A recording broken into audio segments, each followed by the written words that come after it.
చందాపూర్ లో నిన్న SB Organics లో రియాక్టర్ పేలడం వల్ల మరి ఇప్పటికే 6 చనిపోయారు. ఇంకొక డెడ్ బాడీ శిథిలాల కింద ఉంది అని చెప్తా ఉన్నారు.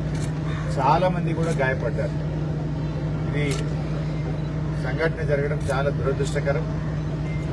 అయితే బాధ కలిగేటువంటి అంశం ఏంటంటే ఇది చనిపోయిన మృతుల కుటుంబాలను కానీ క్షతగాత్రులైనటువంటి వారిని ఆదుకోవడంలో అటు కంపెనీ యాజమాన్యము ఇటు ప్రభుత్వము ఘోరంగా ఫెయిల్ అయిపోయారు.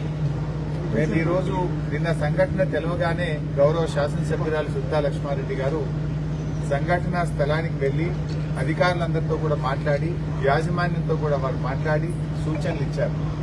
కానీ దురదృష్టం ఏంటంటే నిన్న 2 మంత్రులు వచ్చి చూసిపోయింది తప్ప కనీస చర్యలు కూడా తీసుకున్నటువంటి పరిస్థితి. అండ్ ఈ వరుస సంఘటనలు జరుగుతూ ఉన్నాయి. ఇదే హద్నూర మండలంలో కోవాలెంట్ లో గత వారంలో ఒక సంఘటన జరిగి రియాక్టర్ పేలి 3 చనిపోయారు. ఇవాళ చందాపూర్ లో రియాక్టర్ పేలి 6 చనిపోయారు. పోయిన నెల పటాన్ చెరువు పాషమైలారం ప్రాంతంలో రియాక్టర్ పేలి అక్కడ కూడా కొంతమంది చనిపోవడం జరిగింది. వరుస సంఘటనలు జరుగుతున్నా కూడా ప్రభుత్వము కనీసం పట్టించుకున్నటువంటి పరిస్థితి లేదు. అంటే అధికారులు సరిగా తనిఖీలు చేయకపోవడం వల్ల, సంవత్సరానికి ఒకసారి ఆ రియాక్టర్ యొక్క పనితీరును పరిశీలించకపోవడం వల్ల ఇవాళ అక్కడ కొంతమంది కార్మికులు చెప్తున్నారు కాలం చెల్లిన రియాక్టర్ను ఉపయోగించడం వల్ల ఈ సంఘటన జరిగింది అని అంటా ఉన్నారు. దీని వెనుక పూర్తిగా ప్రభుత్వం యొక్క అధికారుల యొక్క నిర్లక్ష్యం కనబడతాం. సరి అయినటువంటి చెకింగ్స్ చేయకపోవడం వల్ల, సేఫ్టీ మెజర్స్ తీసుకోకపోవడం వల్ల ఇవాళ పాపం అమాయకులైనటువంటి కార్మికులు చనిపోవడం జరిగింది. ఈరోజు మళ్ళీ మా ఎమ్మెల్యే గారు కోరితే మేమందరం కూడా పార్టీ తరఫున మేము వచ్చి ఆసుపత్రిలో ఉన్న క్షతగాత్రులను పరామర్శించడానికి వస్తే పరిస్థితి ఏంటంటే ఇక్కడ ప్రభుత్వం నుంచి కానీ కంపెనీ యాజమాన్యం నుంచి ఒక్కరు కూడా లేరు బాధ్యతాయుతమైన. వాళ్ళని గాలికి వదిలేసినారు. దాదాపు ఇప్పుడు ఎంఎన్ఆర్ హాస్పిటల్లో 12 మంది క్షతగాత్రులు ఉంటే ఇటు వైద్య ఆరోగ్య శాఖ నుంచి కానీ జిల్లా యంత్రాంగం నుంచి కానీ యాజమాన్యం నుంచి కానీ ఒక్కరు కూడా వాళ్ళ బాగోగులు చూడడానికి ఇక్కడ ఒక మనిషి కూడా లేరు. ఎవరు పట్టించుకున్నటువంటి పరిస్థితి లేదు.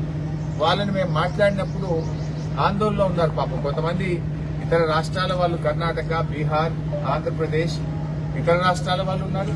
మన తెలంగాణ రాష్ట్రం వాళ్ళు ఉన్నారు. మా వైద్యం ఎట్లా అని ఆందోళన చెందుతా ఉన్నారు. మా పిల్లలు, మా ఫ్యామిలీ ఎట్లా అని ఆందోళన చెందుతా ఉన్నారు. ఖర్చులకు ₹1 కూడా ఎవరు సహాయం అందించలేదు అని కన్నీళ్లు పెట్టుకుంటున్నటువంటి పరిస్థితి. క్షతగాత్రులకు కొంత సహాయం అందించి ప్రభుత్వం నుంచి, యాజమాన్యం నుంచి బాధ్యతాయుతమైనటువంటి వ్యక్తులు అక్కడ ఉండి వారికి వైద్యం అందించాల్సినటువంటి పరిస్థితి. ఇంకా బాధాకరమైన విషయం ఏంటంటే అసలు ఎవరు ఎక్కడున్నారు, ఇప్పటికీ ఎంతమంది క్షతగాత్రులయ్యారు, ఎంతమంది చనిపోయారని లెక్కలు కూడా సరిగా చెప్తలేరు. ఫైర్ డీజీ వచ్చి ఆయన ఒక లెక్క చెప్తారు, కలెక్టర్ గారు ఒక లెక్క చెప్తారు, పోలీసులు ఒక లెక్క చెప్తున్నారు.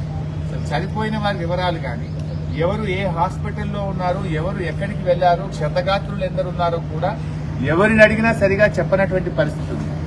కొంతమంది ఏమో సంగారెడ్డి జిల్లా ఆసుపత్రిలో ఉన్నారంటున్నారు, కొంతమంది కేర్ హాస్పిటల్ హైదరాబాద్ అంటున్నారు, కొంతమంది యశోద హాస్పిటల్ హైదరాబాద్ అంటున్నారు, కొంతమంది సిటిజన్ హాస్పిటల్ హైదరాబాద్ పోయిందంటున్నారు, కొంతమంది ఎంఎన్ఆర్ హాస్పిటల్లో ఉన్నారన్నారు. అసలు ఎవరు ఏ హాస్పిటల్కి పోయినారు, వారి మంచి చెడులు ఎవరు చూస్తున్నారు అనేది ఇటు ప్రభుత్వానికి పట్టింపు లేదు, అటు యాజమాన్యానికి కూడా పట్టింపు లేనటువంటి పరిస్థితి. ఇది నిజంగా ఇది ప్రభుత్వం పూర్తిగా ఫెయిల్ అయిపోయింది. ఇవాళ యాజమాన్యం కూడా ఈ రకంగా వదిలేయడం అనేటువంటిది మంచిది కాదు. తక్షణమే ప్రభుత్వం స్పందించాలి.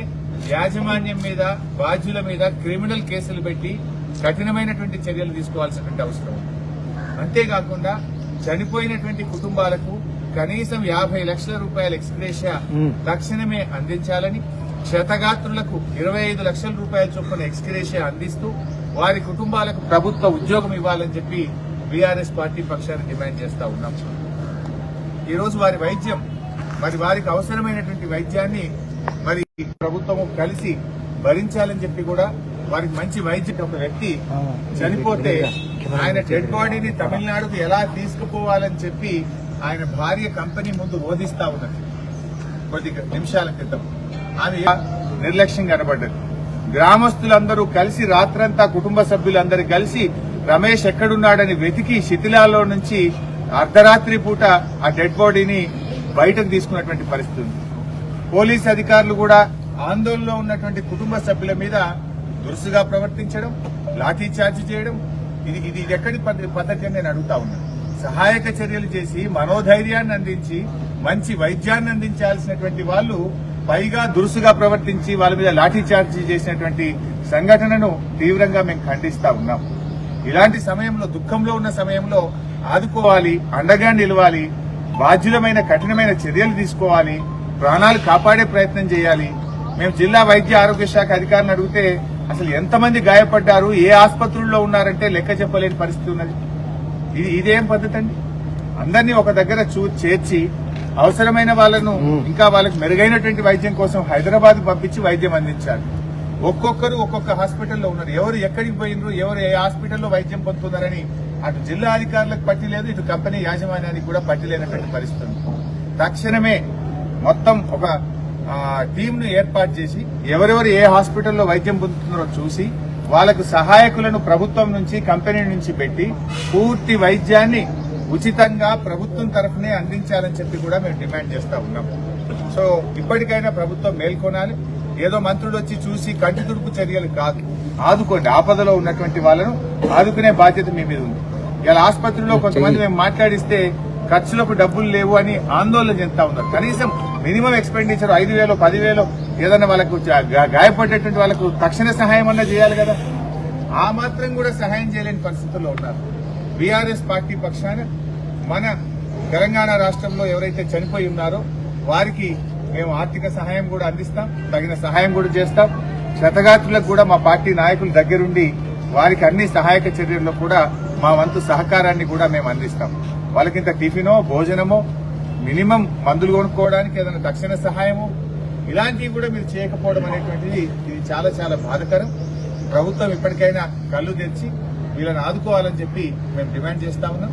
పార్టీ పక్షాన గౌరవనీయులు సుంతా లక్ష్మారెడ్డి గారి నేతృత్వంలో వారికి అన్ని రకాలుగా మేము సహాయ సహకారాలు కూడా అందిస్తాం. భవిష్యత్తులో ఇలాంటివి పునరావృతం కాకుండా మరి డిపార్ట్మెంట్ను గట్టిగా ఆదేశించాలి. వరుసగా ఈ 2-3 నెలల్లో ఈ సంగారెడ్డి జిల్లాలో చాలా రియాక్టర్లు పేలుతా ఉన్నాయి. భవిష్యత్తులో ఇట్లాంటి జరగకుండా ఆల్ సేఫ్టీ మెజర్స్ కూడా తీసుకోవాలని, కార్మికుల రక్షణ చర్యలు తీసుకోవాలని చెప్పి కూడా మేము డిమాండ్ చేస్తాం. సమస్య లేని ఇల్లు ఉండదు, పరిష్కారం లేని సమస్య ఉండదు. బంధాలు గొప్పవి, బాధలు చిన్నవి. మీ సమస్యని మేము పరిష్కరిస్తాం. రండి, మాట్లాడుకుందాం.